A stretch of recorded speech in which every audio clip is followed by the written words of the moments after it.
Scott Morgan here, Michigan Sports Radio, joining me once again here this early or late summer. We've got Coach Ed Kaman. Coach, welcome to the show again. Hey, Scott. Thanks for having me. It's our favorite time of the year, buddy. We finally made it here. We've been looking at the months counting down, and the weeks and days. We start Thursday. Let's get your thoughts and everything on this exciting season for you. Yeah, just really pumped for the kids. I mean, the kids have worked so hard, and obviously they love playing football, so it's great to have an opportunity to go out this week and actually play somebody else. Yeah. Get out there and have our first game of the year, so the kids are excited, ready to go. We've got Otsego coming in as the first game. New coach, new everything there.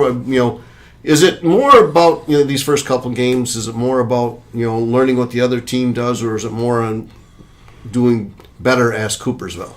Yeah, I'll speak to, I guess, a few things. With your first game, I mean, you're really trying to make sure you take care of a lot of little details, right? We're trying to make sure we don't have any foolish penalties that hurt ourselves, being disciplined and the little things like that. The special teams game being, taken care of and doing well with that part of the game. And just, at that point, just trying to look inward and really focus on playing clean football. Try not to do things that are going to beat yourself and give yourself the best chance to win.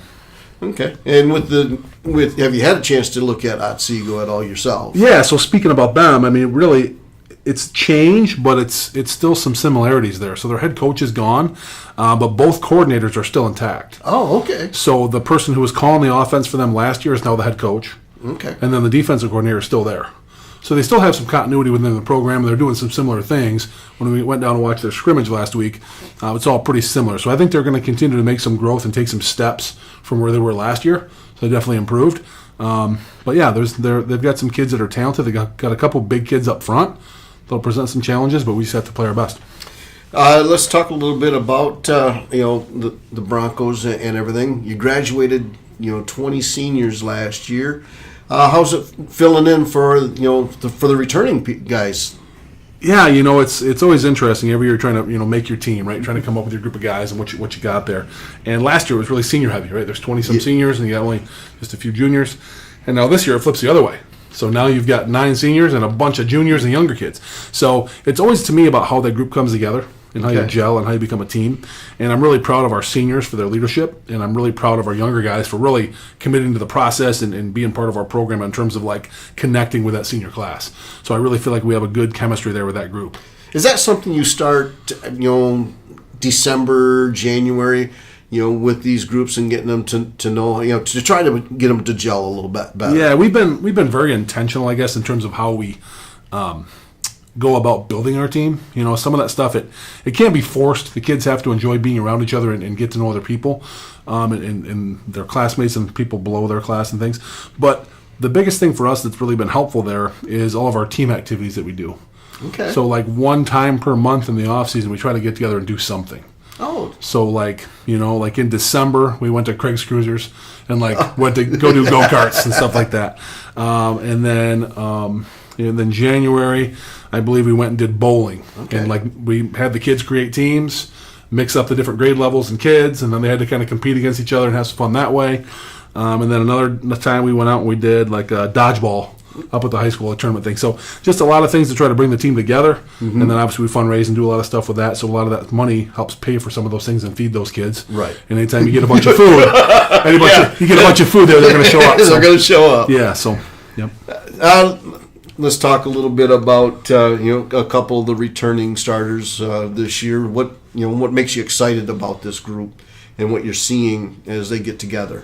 Yeah, just there's some guys that have really done a great job transitioning from being a junior to playing like a senior. And I think that's what I'm really looking forward to. We got some guys that kind of, on the peripheral or from the outside are kind of maybe under the radar, but guys like Ben Burgess have totally committed themselves to the weight room and setting a good example for kids and leading our kids up front. And Tyler Hexel's another one, a kid that, as a junior didn't see much time, paid his dues, worked really hard. He's just unbelievably brilliant. He's a sharp kid, really good in the classroom too. But just has done a great job of working really hard, and I'm really excited to see it pay off for him. So there's a few of those kids that are kind of under the radar that I'm really excited about them getting a chance to go out and show what they've done and the work they've put in. Last year you had a couple successful. Bo Harris was real successful at the quarterback position. Bobby Lemieux also there at the running back position. and some of Sam McDonald out there at the wide receiver and Deegan Stanton.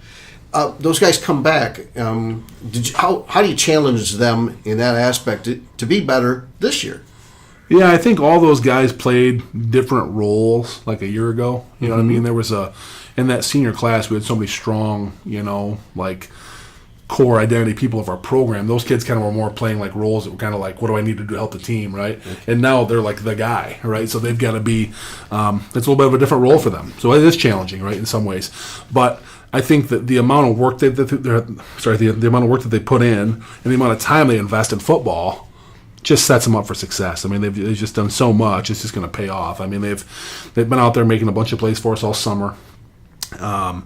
We've had guys like, you talk about Bo and Isaac in the backfield. There's a couple of all-region players right there that, you just want every kid to get better, right? You want them to improve.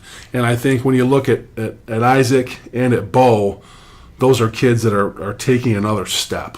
They're not just like, okay, I'm good here. They want to get better, and they want to make our team better.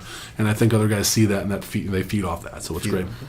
Let's talk about the 100th season of Coopersville football. How exciting has that been leading up to this week?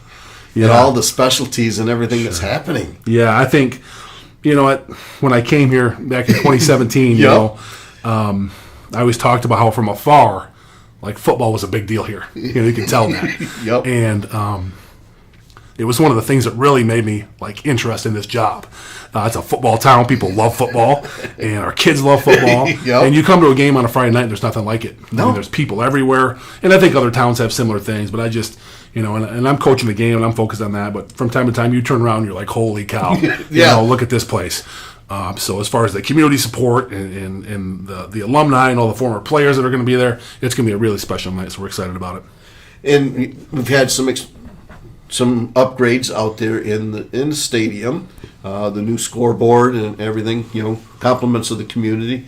What is it like now with that other stadium with the Bronco field and the bleachers in the press box on that backside? Kind of closed everything in on for you? Yeah, so it's a situation where now we have the new scoreboard, and then we also have a new sound system.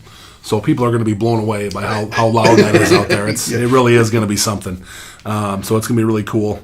There's a lot of cool things they can do with the video board and all that stuff. So it's going to be great for our kids and our community, recognizing a lot of different people and thanking them. But when it comes to like the actual like stadium itself, a ton of like just feels different in the sense of having the Bronco field kind of butt up to those visitor bleachers. It almost feels like it encloses the stadium just a little bit more. And we've got some new windscreens that are out there that kind of enclose some of the stadium, so it kind of makes it feel like more of an intimate, like close-knit environment, so you feel like you're kind of right on top of everything. So it's going to be really cool. I do think it might hold some sound in there too, so it might be a little bit louder, especially if you're on that visitor sideline, which is good with me. So crank up the speaker, crank up the speakers, you bet. So that'll be good. But no, I think it's going to be a great environment. And I've always loved our stadium. I love our setup here, but I just think we can continue to. Our administration and Mr. Spencer and our board of education, like we want to improve everything, and it's not just football, it's band, it's whatever. Like we're trying to give the best stuff we can to kids, and it's a great example of it. So it really is. Yeah. Okay, let's get your final thoughts for Thursday night. Yeah. So just a lot of work, right? Yes. Goes into a football season, and I think you look on paper and it's like, okay, here's 9 guaranteed games. Here's what you got, but people have no idea the amount of work that our kids put in from November to August 29th. Yeah. So just really excited for our kids to be able to go out and play the game they love in front of their fellow students. The student section is going to be, the rowdy section is going to be going crazy. Going crazy, exactly. This place will probably have a real playoff type feel to it in terms of how many people are going to be here. Obviously a huge moment to celebrate the 100 years of football here. Just incredible, just an amazing opportunity for our kids to be a part of that 100-year game. I mean, how cool is that it works out that's for, I think back to some of these senior kids like Bo and Isaac or Bobby. Hey, you're like, well, it's going to be 100. When's that going to be? Well, it's going to be your senior year. Your senior it year. is. And then, and that's back when they're freshmen, Yeah. So now to have that moment kind of, come and be full circle there and those kids know that, it's going to be really special just to celebrate that with our community. Yeah, you get to see we're seeing some of the things like a great grandparent is going to be on the field with their great grandson.